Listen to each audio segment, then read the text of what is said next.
సుబ్రమణ్యం జైశంకర్ అంతర్జాతీయ రాజకీయంలో భారత విదేశాంగ విధానాలకు ఈ స్థాయి గుర్తింపు రావడానికి వన్ అండ్ ఓన్లీ రీజన్ ఈయనే. జైశంకర్ భారత విదేశాంగ మంత్రిగా బాధ్యతలు చేపట్టిన తర్వాత అంతర్జాతీయంగా ఏర్పడిన ఎన్నో సవాళ్లకు సింపుల్ సొల్యూషన్ చూపించారు. ఉక్రెయిన్ రష్యా యుద్ధం వంటి కఠినమైన సవాళ్లను కూడా చాలా కూల్గా డీల్ చేశారు. ఇప్పుడు పాకిస్తాన్ విషయంలోనూ అదే చేయబోతున్నారు.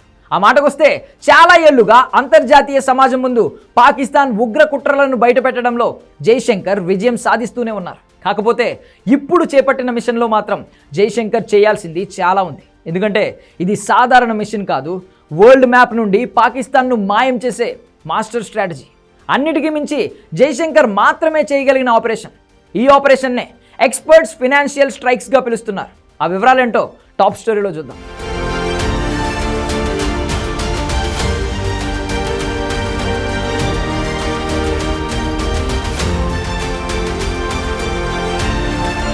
ఉగ్రవాదాన్ని పెంచి పోషించిన పాపానికి పాకిస్తాన్ ఎప్పుడో పతనావస్థకు చేరుకుంది.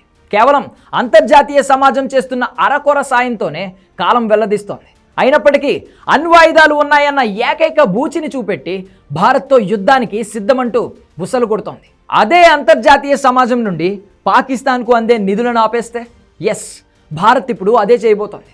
విదేశీ నిధులను పాక్ ప్రభుత్వం ఉగ్ర కార్యకలాపాలు, సీమాంతర ఉగ్రవాదం, ఇతర చీకటి పనులకు కేటాయిస్తోందని నిరూపించడం ద్వారా విదేశీ సాయం నిలిచిపోయేలా చేయాలనేది మోడీ సర్కార్ ప్లాన్. ఈ మిషన్ను విదేశాంగ మంత్రి జైశంకర్ టేక్ ఓవర్ చేస్తున్నారు. ఆయన మొదటి టార్గెట్ అంతర్జాతీయ ద్రవ్యనిధి సంస్థ నుండి ఇస్లామాబాద్కు అందాల్సిన $7 బిలియన్ రుణాన్ని అడ్డుకోవడమే. ధరల పెరుగుదల, నిరుద్యోగం, తగ్గిన విదేశీ పెట్టుబడులతో సమస్యల సుడిగుండంలో చిక్కుకున్న షెహబాజ్ షరీఫ్ ప్రభుత్వం దేశ పాలన కోసం తరచూ అంతర్జాతీయ ద్రవ్యనిధి సంస్థపై ఆధారపడుతోంది. దీంతో వచ్చే 3 ఏళ్లలో $7 బిలియన్ ఇచ్చేందుకు IMF ఒప్పుకుంది. అయితే ఇంకా ఆ నిధులు పాకిస్తాన్కు అందలేదు. నిధుల విస్తరణపై ఈ నెల 9వ తేదీన IMF ఎగ్జిక్యూటివ్ బోర్డ్, పాకిస్తాన్ ఉన్నతాధికారుల మధ్య తొలి సమీక్షా సమావేశం జరగనుంది. ఆలోగా పాకిస్తాన్ ఉగ్ర కుట్రలను IMF ముందు నిరూపించాల్సి ఉంటుంది. $7 బిలియన్ నిధులు పాకిస్తాన్ చేతికి అందితే వాటిని ఉగ్ర కార్యకలాపాలకు దుర్వినియోగం చేయనుందని భారత్ IMFకు వివరిస్తోంది.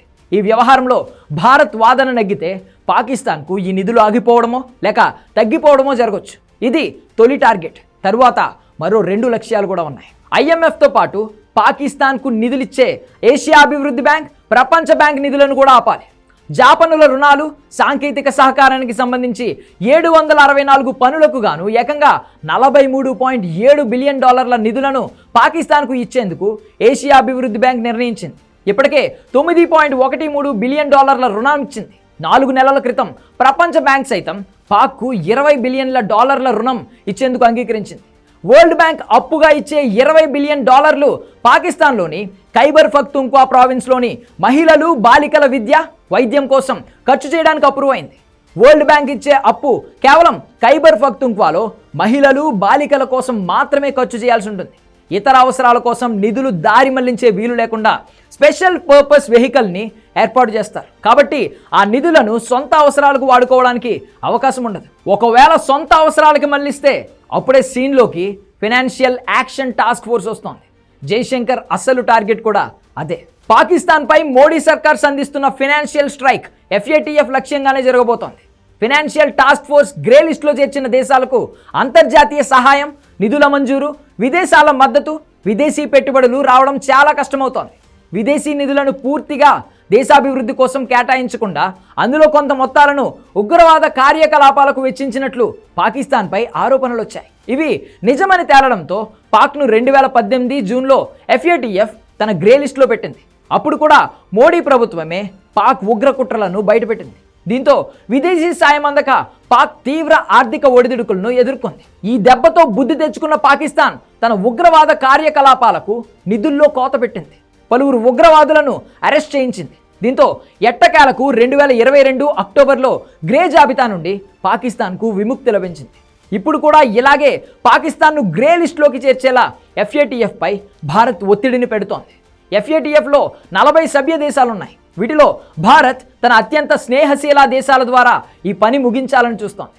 FATF ప్లేనరీ సమావేశాలు ఏటా ఫిబ్రవరి, జూన్, అక్టోబర్లో జరుగుతాయి.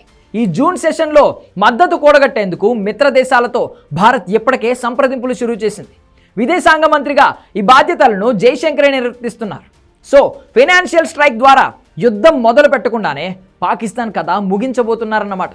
ఇక అసలైన యుద్ధం మొదలైతే పాకిస్తాన్ ఏమైపోతుందో మరి.